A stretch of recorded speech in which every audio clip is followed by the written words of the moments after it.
Halo anak-anak ibu, salam sehat buat kita semua. Pada pembelajaran kali ini, kita akan belajar tentang struktur dan fungsi jaringan tumbuhan. Untuk dapat mempelajari lebih lanjut, yuk mari saksikan video berikut ini. Pada kesempatan kali ini, kita akan mempelajari tentang struktur dan fungsi akar, batang, daun, dan juga bunga. Bagian tumbuhan yang pertama sekali kita pelajari yaitu akar. Fungsi dari akar yang pertama menopang tubuh tumbuhan, yang kedua menyerap air dan zat hara dari dalam tanah, dan yang ketiga ada yang berfungsi sebagai tempat penyimpanan cadangan makanan seperti wortel, lobak, dan juga ubi kayu. Terdapat dua jenis sistem perakaran pada tumbuhan, yaitu serabut dan tunggang. Tumbuhan monokotil seperti padi, jagung, dan rumput memiliki sistem perakaran serabut. Sebaliknya pada tumbuhan dikotil seperti kacang tanah dan mangga memiliki sistem perakaran tunggang. Seperti yang dapat kita lihat pada gambar, akar tunggang memiliki akar utama yang besar, sedangkan akar serabut memiliki banyak serabut-serabut akar yang kecil. Sehingga keuntungannya pada akar tunggang dapat menopang tumbuhan lebih kuat, sedangkan akar serabut dapat menyerap lebih banyak air dari dalam tanah. Akar tersusun atas epidermis, korteks, dan silinder pusat. Epidermis merupakan bagian terluar akar. Sel-sel epidermis memiliki dinding yang tipis, sehingga air dan mineral mudah masuk ke dalam sel-sel epidermis yang kemudian diteruskan ke dalam korteks dan silinder pusat. Pada bagian tertentu, sel-sel epidermis juga mengalami modifikasi menjadi rambut akar yang berfungsi untuk memperluas bidang penyerapan air mineral. Bagian yang lebih dalam dari epidermis yaitu korteks. Korteks ini tersusun atas jaringan parenkim yang dinding selnya tipis dan tersusun renggang. Korteks ini berfungsi sebagai tempat penyimpanan cadangan makanan bagi tumbuhan. Bagian tumbuhan kedua yang kita bahas yaitu batang.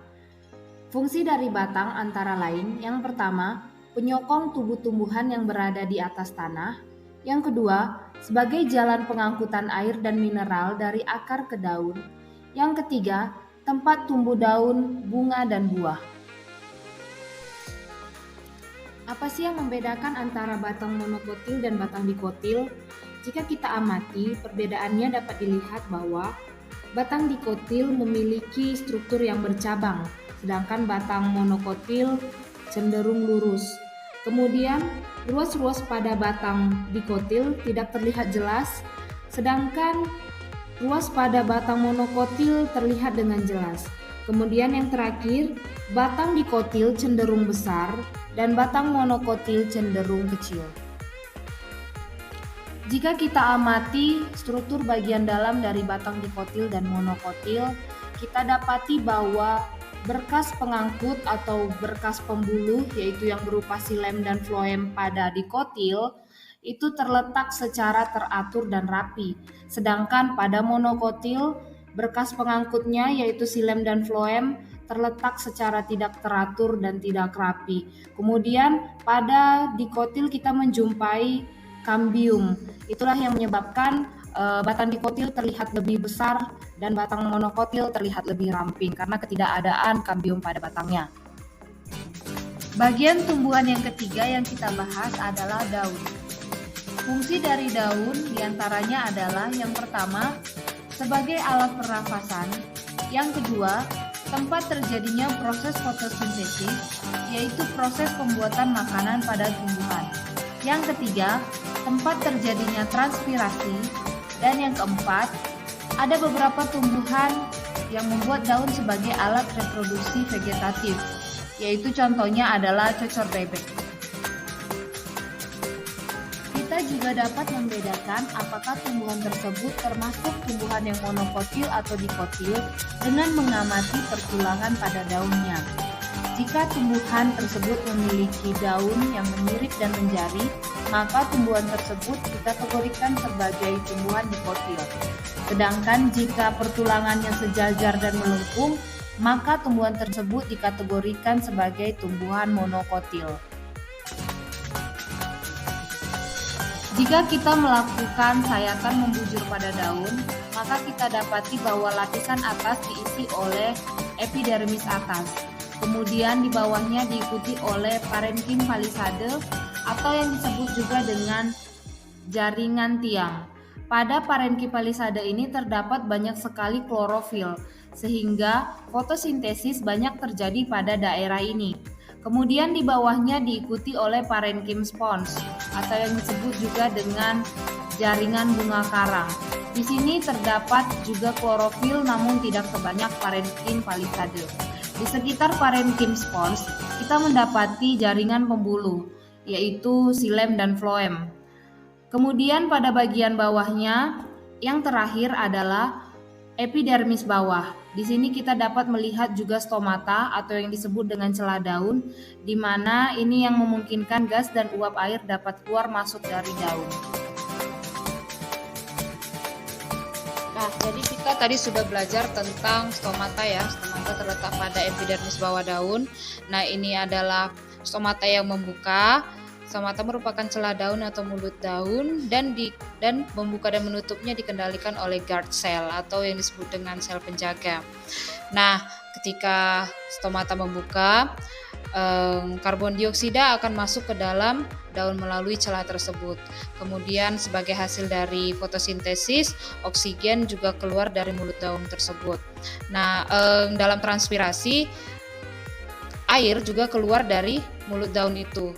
Seperti yang kita lihat ini H2O. H2O itu merupakan molekul air.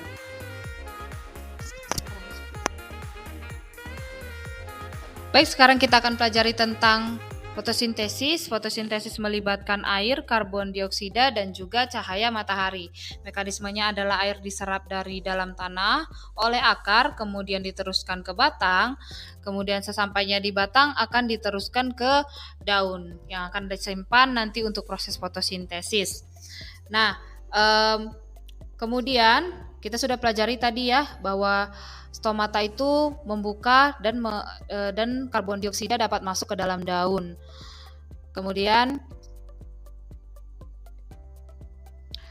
ketika ada cahaya matahari yang bersinar, klorofil akan menangkap cahaya matahari tersebut yang nantinya akan digunakan untuk membantu dalam pembuatan makanan. Kemudian karbon dioksida dan uap air bersatu sehingga terbentuklah makanan dan juga oksigen. Jadi karbon dioksida masuk, kemudian oksigen yang keluar.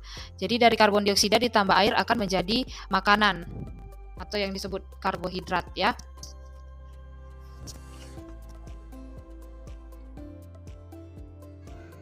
Nah, bagian terakhir yang kita pelajari adalah bunga. Bunga berfungsi sebagai alat perkembangan generatif pada tumbuhan.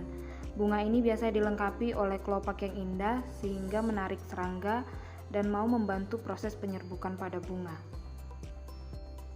Bagian-bagian bunga terdiri dari mahkota, kemudian benang sari sebagai alat perkembangbiakan jantan, putik sebagai alat perkembangbiakan betina, kemudian bakal biji, kelopak, dan juga tangkai bunga.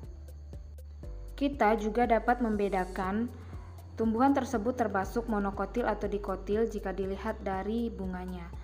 Jika bunga tersebut adalah tumbuhan monokotil, maka bagian-bagian bunganya, yaitu yang termasuk mahkota, kelopak, dan benang sari, akan berjumlah kelipatan 3. Sedangkan pada bunga dikotil, bagian-bagian bunganya berjumlah 4 atau 5 serta kelipatannya.